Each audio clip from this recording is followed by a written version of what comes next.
먼저 애니메이션 동영상입니다. 우리가 잘 아는 찬양 동영상인데 함께 보고 시작하고요. 이따가 따로 하나 동영상을 보겠습니다.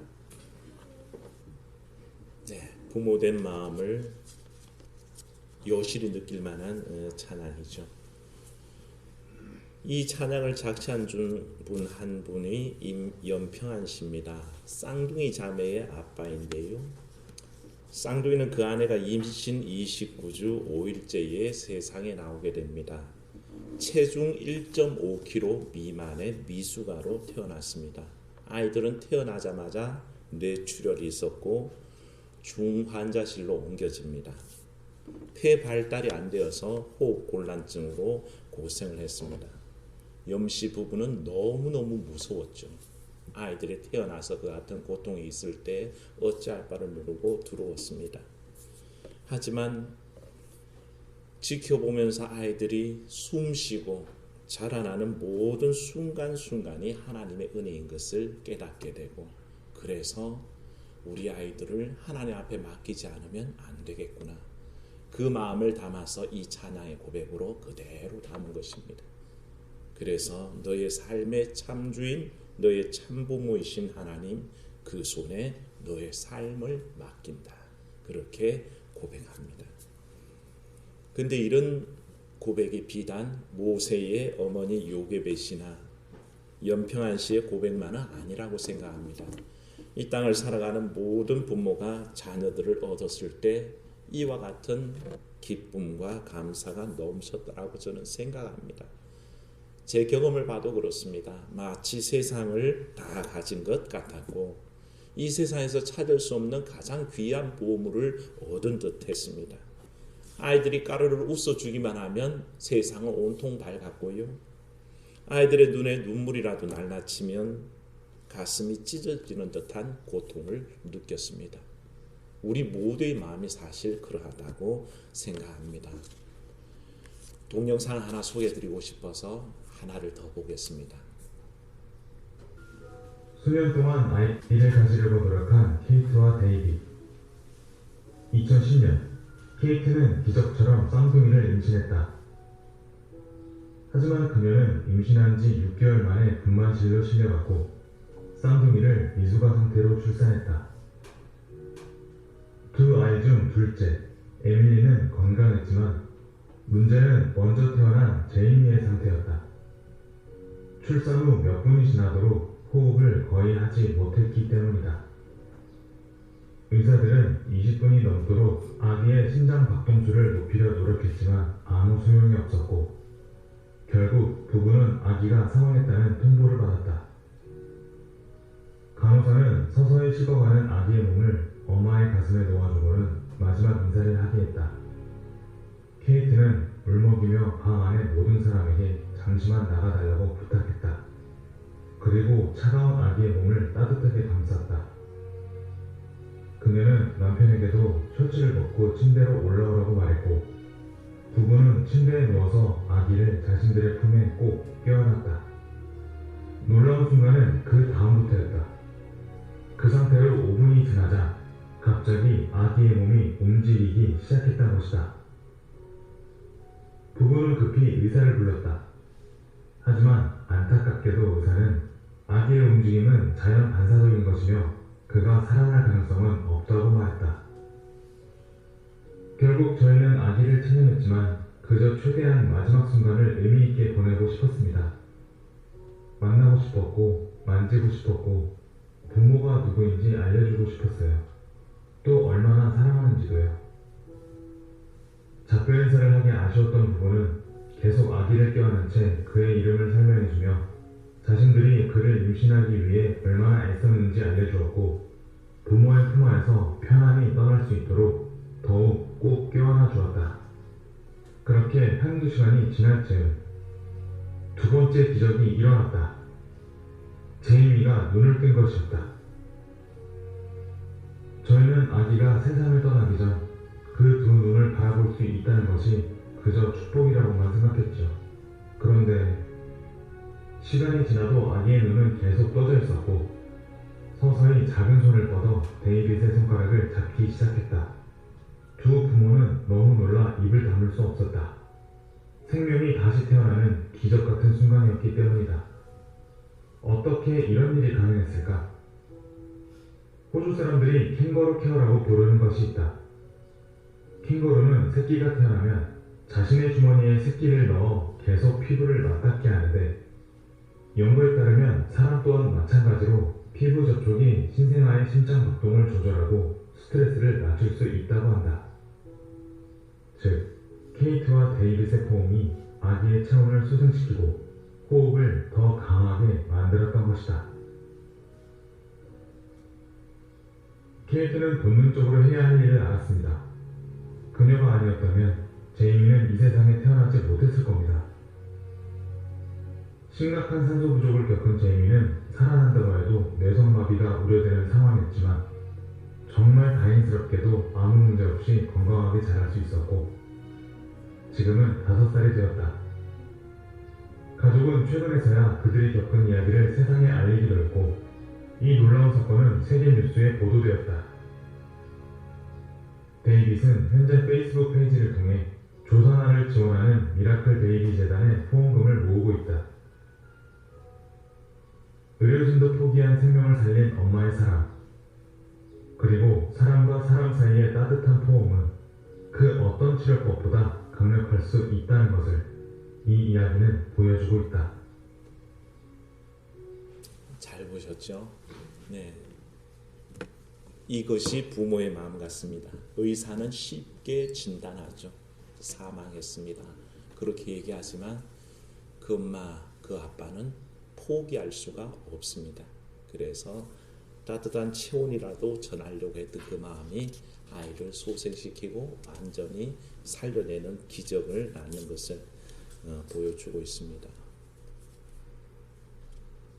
우리는 늘 그렇게 사랑 가운데 기적을 체험하며 살아가는 것 같습니다. 부모와 자식 간의 그 놀라운 사랑은 기적입니다. 그 무엇도 아닙니다. 부모가 자식을 사랑하고 그 자식이 그 부모의 사랑을 깨달아서 존경하면 그 모든 일들이 기적입니다. 그런 일상이 우리 속에 늘 있기를 주의 이름으로 축원합니다. 그런데 부모님만 그런 건 아닙니다. 부모님이 못지않는 사랑의 관계가 또 있습니다. 작년 5월 헝가리 부다페스트 다뉴브강 유람선 사건을 기억하실 겁니다. TV에서 연일 보도가 됐었기 때문에 다 아시는 내용입니다. 한국인 관광객 33명이 타고 있었고 7명이 돌아가시고 7분이 돌아가시고 19명이 실종되는 끔찍한 사건이었습니다. 실종자 중에 나중에 발견된 외할머니와 외손녀의 모습이 발견 당시의 모습 때문에 사람들의 마음을 울렸습니다. 선체 출입구에서 발견된 그 할머니의 품에 외손녀가 꼭 안겨 있었다는 것이죠.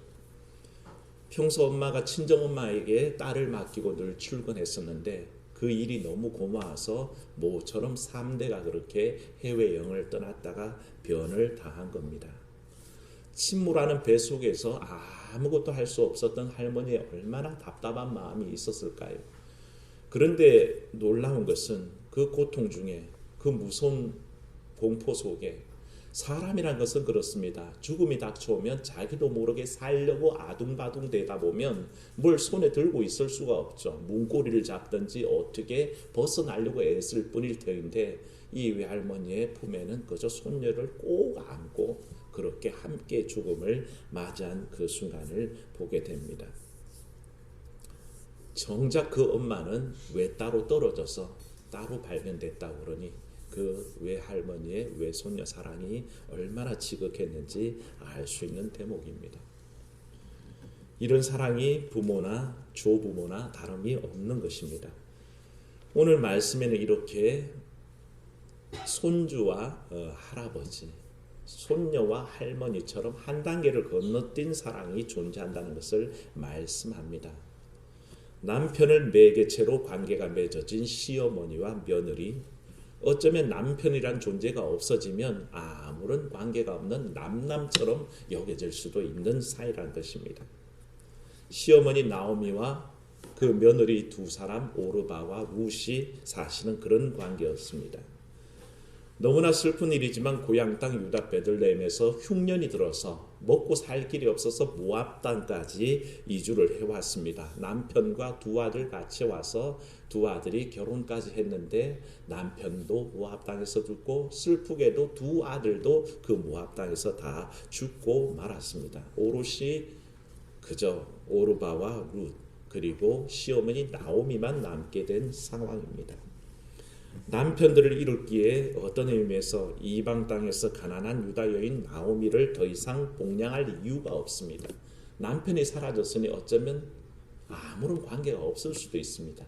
자녀라도 있으면 아이의 할머니라고 생각할 수도 있겠지만 이들에겐 자식도 없었습니다. 그러니 어쩌면 정말 아무것도 아닌 남남인 사이가 그렇게 동거를 하게 되는데 어지간한 사람 같으면 다 시어머니를 내두고 친정으로 돌아갔겠죠. 근데 이 착한 두 여인은 결코 시어머니를 떠나지 않습니다. 정말 착한 마음입니다. 그렇게 지내는 동안에 마침 유다 베들레헴의 흉년이 끝나고 양식이 풍족하다는 말을 듣고 나오미가 이제 고향 땅으로 돌아갈 생각을 합니다. 그때 시어머니 나오미가 이 두 며느리를 진심으로 사랑하는 마음으로 권고합니다. 얘들아, 너희까지 갈 필요가 있겠느냐? 너희는 각자 갈 길을 가라라고 그렇게 친정으로 돌려보내려고 애했습니다. 이 설득 중에 나오미의 극진한 마음이 표현된 것이 11절 12절에 연속으로 나오는 말씀이지만 내 딸들아라고 부릅니다. 며느리가 아니라 내 딸이라고 부릅니다. 요즘도 시어머니와 며느리 사이가 좋으면 딸과 엄마처럼 그렇게 하고 다닌다는 얘기든 듣기는 합니다만 그거는 어쩌다가 열에 하나나 있을까 말까 한 법이고요. 사실은 고부간의 갈등이란 말이 보통 일상적인 용어가 되어 있듯이 그렇게 시어머니와 며느리 사이가 좋을 수는 없는데 이 나오미의 마음속에는 이 두 며느리가 딸처럼 여겨졌고 그와 같은 마음으로 지금까지 지내왔다는 것을 알게 됩니다. 그러니 이 시어머니와 두 며느리가 얼마나 진심으로 서로를 아끼고 사랑했는지 알 수가 있습니다. 자기도 남편 잃었죠. 이 며느리도 남편을 잃었습니다. 이제 늙은 자식만 남았는데 굳이 며느들의 짐이 되고 싶지가 않습니다. 그래서 진심으로 떠나라고 권합니다. 그러나 두 며느리 입장에서도 그 시어머니의 고통을 이해합니다. 고향을 떠나올 때는 남편도 있었죠. 두 아들도 같이 왔습니다. 그런데 그마저 다 잃어버렸으니 얼마나 고통이 극심하겠습니까? 자기들마저 떠나가면 그야말로 나오미는 홀홀단신이 되는 것이죠. 그 처지가 너무 마음에 들려서 그들은 결코 떠나지 않습니다. 둘이는 떠나지 않고 울며 결코 떠나지 않겠다고 그렇게 우깁니다. 참 착한 며느리들입니다. 그러나 진심으로 며느리들의 행복을 원하는 그 나오미가 간곡하게 부탁을 합니다. 그래서 두 며느리를 돌려보내는데 오르바는 떠나가고 룻은 남게 됩니다. 오르바가 떠났다고 비난할 생각이 없습니다. 그의 마음은 충분히 전달이 되었고요. 차마 하지 못해 시어머니의 간곡한 부탁에 친정으로 저는 돌아갔다라고 그렇게 생각합니다. 그런데 그 얘기 중에 룻의 태도가 우리에게 많은 감동을 준다는 것입니다. 16절에 고백되어 있지만 어머니의 백성이 나의 백성이 되고 어머니의 하나님이 나의 하나님이 되시리라. 이 고백이 얼마나 귀한 고백인지 모릅니다. 우리는 그저 성경에 나와 있는 얘기니까 그럴 수 있겠거니 생각하지만 실제로 그녀에게 베들레헴은 자기랑 아무런 상관이 없는 땅입니다. 그곳에 가면 자기는 철저하게 이방인입니다. 그곳에 가면 당연히 자기는 이방 여자 취급을 당하게 되어 있습니다. 남편도 없는 그녀가 홀로 된 시어머니와 둘이 베들레헴에서 살아간다는 게 무슨 의미가 있겠습니까? 아무런 의미가 사실은 없습니다. 이스라엘에게는 소외된 계층들이 있습니다. 과부와 이방 나그네들입니다. 이들은 성경에서 누차 얘기하기를 소외된 가난한 또 불쌍한 이들로 표현이 되죠. 그런데 룻은 그 중에 과부요, 그 중에 이방인입니다. 이중고를 겪을 수밖에 없는 상황에 있다는 거죠.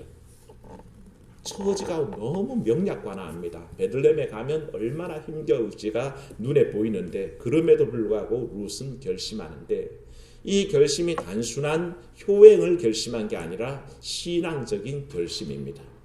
어머니의 백성이 내 백성이 될 것이고 어머니의 하나님이 내 하나님이 될 겁니다. 라고 자기의 의지를 분명히 밝히고 자기의 신앙 고백을 하는 것입니다. 이보다 더한 사랑은 없습니다. 이보다 더한 효도도 없습니다. 과연 어머니가 믿는 하나님 나도 믿겠습니다 하는 그 고백이 그렇게 쉬운 고백일까 한번 생각해 봅니다. 오르반은 자기의 신을 쫓아갔고 자기의 고향 땅으로 돌아갔습니다만 룻은 이제 하나님 편에 설 것이고 하나님을 따라 살 것을 누구에게 빗대어 어머니의 하나님, 어머니의 백성, 내 하나님 그렇게 고백하는 것을 보게 됩니다. 우리 중에는 그렇지 못한 경우가 있어서 마음 아플 때가 있습니다. 자식이 믿음 생활에 따라오지 않아서 너무 속상하고 기도하는 제목이 되기도 합니다. 어떤 분들은 며느리가 믿음 안에 함께하지 않아서 너무 고통스러울 때도 있습니다. 그게 우리의 오랜 기도의 제목들입니다. 그 모든 것들을 다 떠나서 그 결단을 한다는 것, 우리는 그래서 룻을 다시 주목할 수밖에 없다는 것입니다. 자신의 이익 때문에 부모를 버리는 세상이고 자신의 이익 때문에 자식을 버리기도 합니다. 그런 매정한 세상에 딱 일견하게 아무런 유익도 없어 보이고 아무런 이익도 없어 보이고 단지 고난만 예상되는 시어머니를 쫓아가는 그 길에 결단한 그 룻의 마음이 효가 아니면 무엇이고 사랑이 아니면 무엇이겠습니까? 바로 그와 같은 마음으로 나아가는 그 룻의 모습이 오늘날 각박한 이 세상에 깊은 메시지를 던진다고 저는 생각합니다. 이런 귀한 고백을 하나님께서는 사실은 주목하셨습니다. 사람 여러분, 믿음의 결단을 하나님은 늘 지켜보는 것을 믿으시기를 축원합니다. 하나님은 그 작은 고백들 그것을 놓치지 않으십니다. 룻이 고백을 하고 시어머니 나오미를 쫓는데 하나님께서는 길을 예비하셨죠. 베들레헴에 돌아갔더니 보아스라는 멋진 남자를 만나게 하셨고 그를 통해서 가정을 이루고 자손을 보게 되는데 놀랍게도 그를 통해서 메시아 가문이 계속 연계되는 복을 허락하셨다는 겁니다. 그 어떤 여인도 누리기 힘든 그 복이 바로 이 룻의 이 고백을 통해서 나타나는 것을 보게 되죠. 하나님 말씀을 생각해 봅니다. 출애굽기 20장 12절 십계명의 9절에 네 부모를 공경하라. 그리하면 내 하나님 여호와가 내게 준 땅에서 내 생명이 길리라. 그러셨고 신명기에 있는 십계명에서는 이렇게 얘기합니다. 너는 내 하나님 여호와께서 명령한 대로 내 부모를 공경하라. 그리하면 내 하나님 여호와가 내게 준 땅에서 내 생명이 길고 복을 누리리라 말씀하셨습니다. 주신 땅에서 아무리 이방 여인이라도 허락하신 땅에서 메시아 계보를 이어가는 놀라운 위치에서는 복을 누리게 된 것을 우리가 보게 됩니다. 사랑하는 여러분, 우리에게 주어진 관계들이 있고 우리는 거기에 최선을 다합니다. 부모와 자녀로 만나기도 했고 또 조부모로서 손자 손녀를 돌보기도 합니다. 이 모든 일들 속에 하나님은 그 관계 속에 나타나는 사랑을 바라보시고 그 사랑 중에 가장 귀한 사랑은 어머니의 하나님이 내 하나님이 될 것입니다. 아브라함의 하나님이 이삭의 하나님이요 이삭의 하나님이 야곱의 하나님입니다. 내 원목사가 믿는 하나님이 우리 설린이 선우의 하나님입니다.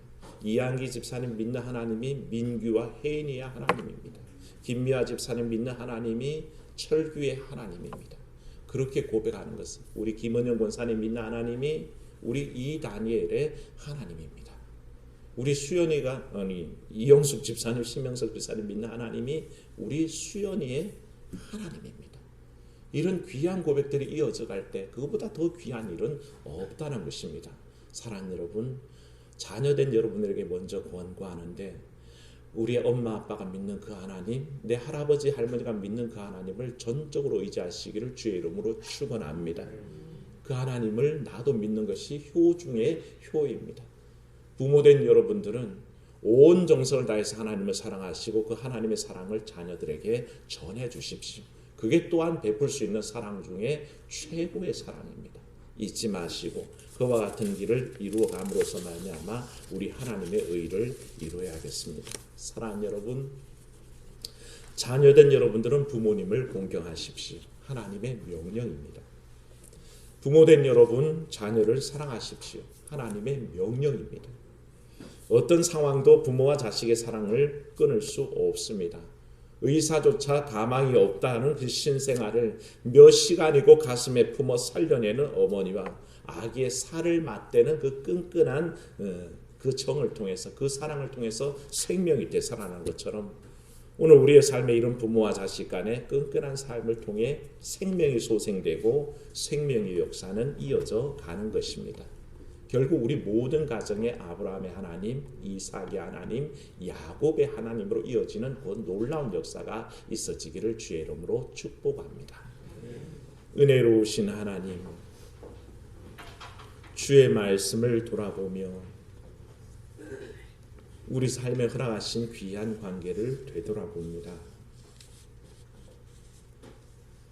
언제나 품에 품어주셔서 사랑으로 젖먹이시고 키워주셨던 그 부모님, 언제나 매달리기만 하면 힘이 되어주시고 쓰러질 것 같지 않은 거목처럼 버텼던 그 엄마 아빠, 그러나 세월이 지나가면서 얼굴에는 주름이 잡히고 몸도 점점 노쇠해져서 아픈 것도 많아지는 즈음에 많은 생각을 하게 합니다.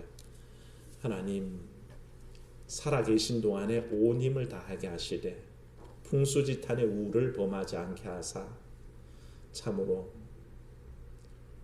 나무가 잔잔키를 원하나 바람잘 날이 없고 자녀가 부모를 공양하고자 하나 기다려주지 않더라 하는 그런 반성이 없도록 지금 현재 충실한 우리의 삶이 되게 도와주시옵소서. 말은 그럴듯하게 하면서 하나님 말씀에 나와 있는 대로 부모를 공경하는 도리를 알면서도 우리는 부모를 무시하기도 하고 어떤 때는 외면하기도 합니다. 이와 같은 우를 범하지 않도록 인도하시고 그야말로 품에 안아서 살과 살을 맞댔던 그 놀라운 사랑을 자녀들은 기억하게 하시고 부모들은 그와 같이 베풀었던 사랑을 다시 떠올리며 여전히 사랑하는 자녀들을 위해서 기도할 수 있도록 인도하여 주시옵소서. 그리하여 우리의 삶 속에 늘 하나님을 섬기는 도리가 이어져 가는 가운데 하나님의 말씀, 내 부모를 공경하는 그 귀한 뜻들도 이어갈 수 있도록 도와주시옵소서. 주 예수님 이름으로 기도하옵나이다. 아멘.